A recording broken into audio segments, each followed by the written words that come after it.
is that music process like, formulating a song for songs per episode?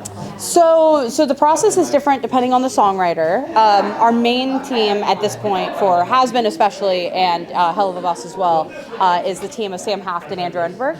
And they are amazing. I've gotten into a groove with them where, I'll brief them on the song. They kind of just go off, and then they give me kind of like a very, very completed demo. It's a very listenable song. It's got rough instrumental. It's got Sam usually performing, a little bit of Andrew here and there, and so it's a very realized song. And so then it turns into like a notes process. Like, every so often there's a song that they just like knock out of the park, and I'm like, that's it, that's the song. Most of the time though, there's lyrical changes. There's lore things, or just an awkward combination of words that I'm kind of like, I feel like maybe we could smooth that part out, sort of thing. But for the most part, it's, they kind of turn around this fully realized song.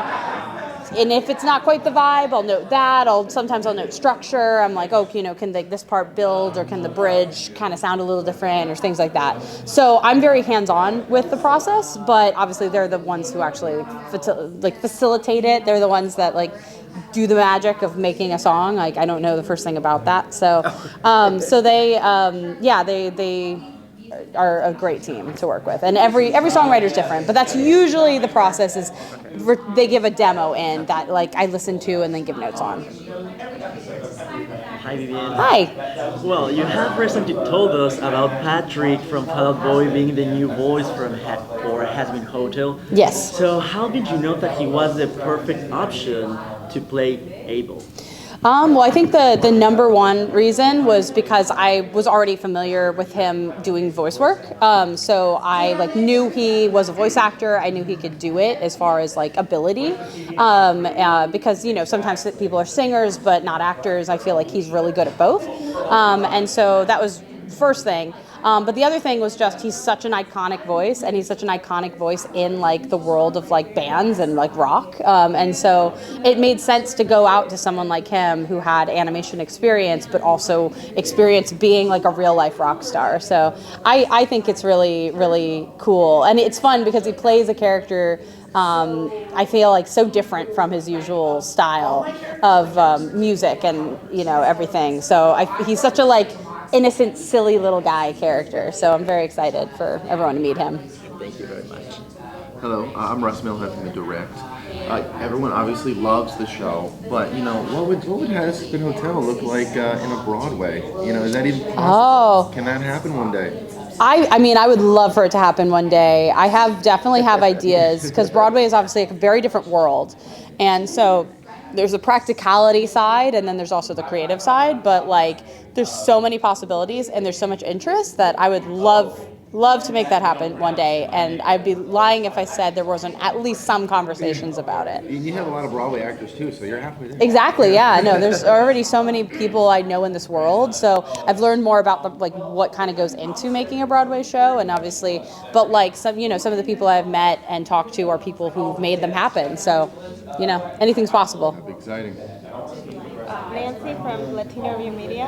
Hi. Hi, well, congratulations with your series. And, I enjoy the fact that there are some Spanish thrown in there, or at least with accents. Absolutely, yeah. Well, it's being, so I'm actually Salvadoran on my dad's side, so it matters to me a lot to have a lot of Latin representation in the show. And so there's a good number. Right now we have, in canonical Latin characters, we have Joel as Valentino, we have Stephanie Beatrice as Vaggie, Daphne Rubin Vega as Carmilla, and there's going to be more as the show goes on. And then Hell of a Boss, we have some as well. So I love it. It's a culture I know, and a culture I really want to represent more. And I really love working with talent from, and Christina Alabato as well, who plays our Australian. There's really, when you were developing Hazbin Hotel, you had sort of stopped doing the webcomic, which was an inspiration, but then quickly came Hell of a Boss. Were you developing these at the same time, in a sense? Yeah, Hazbin was one that branched off of the things I was already making as a college student, like Zoophobia and things like that. and then Hell of a Boss branched off of that. So I feel like a lot of my best ideas branch off of other ideas that are already established, and then I'm kind of thinking about the world and coming up with new ideas and new stories, and then I find, oh, there's a really interesting character here, but they might not get to shine in this show. But maybe they deserve to have their own show. And that's kind of where Hell of a Boss came from. And I'm continuing. More branching off? Like I would love to get your own show. I would love to. I have ideas for even more potential spin-offs or world builds. So I guess it's just up to A24 and Amazon if those happen. So we'll see. Well, another thing I would like to know is about the fandom. We know that the Helliverse has a very massive online fandom. So I would like to know if their feedback has actually influenced the direction of the series. That's a good question. So yes and no. I think no as far as influencing the story and the characters, because we actually write so far ahead that the feedback we get really, we can't act on it. Like if people have feedback on the story and the tone or anything like that, or we can't, there's nothing we can do. The story is already predestined. I know exactly where it ends. We've actually mapped out both seasons 3 and 4. We're halfway through production of season 3. So like this current moment, you know, like we are so far ahead that like we wrote these scripts well before people had even finished watching season 2. So, you know, we definitely can't, we can't do anything about that. And even if we could, I would not. Because I just don't, I believe in sticking to the story that you're telling. And so the only thing that the audience reaction does influence is kind of just more tone or comedy stuff, like more like, oh, you know, this kind of joke doesn't really work with this audience very well, or, you know, we still try to experiment. We ultimately want to make things that make us laugh and that we like, but, you know, we're paying more attention to, like, the kinds of things that resonate, and so we're like, and the other thing is just the attention to detail. We're like, oh, okay, we see how much people notice, and it makes us rethink how we write in the sense of, oh, people are going to notice if we do that, so we have to be much more intentioned. So as we wrote the show, I think each script got more intentional, because we either trusted our audience to catch these things that we're putting in, or we were like, oh, they might not catch this sort of thing, so let's make it really overt. So that's the kind of thing that the audience did influence us on, because we were like, okay, we're kind of getting a sense of how people watch the show, so maybe we can kind of factor that in when we're writing. Thank you. Now, be a little greedy here. I know we had a lot of release date updates just now. But, you know, what's the update on Hell of a Boss season 3? Is that something like probably next year and definitely not this year? Definitely not this year. I can say that safely. I think just because it's a very big season, and this is actually something that even if Amazon hadn't come into the picture, we were already planning, which is just completing more of the show before we release anything, just because we feel like the show deserves to be watched a little bit more the way we're writing it, which is meant to be watched back to back to back.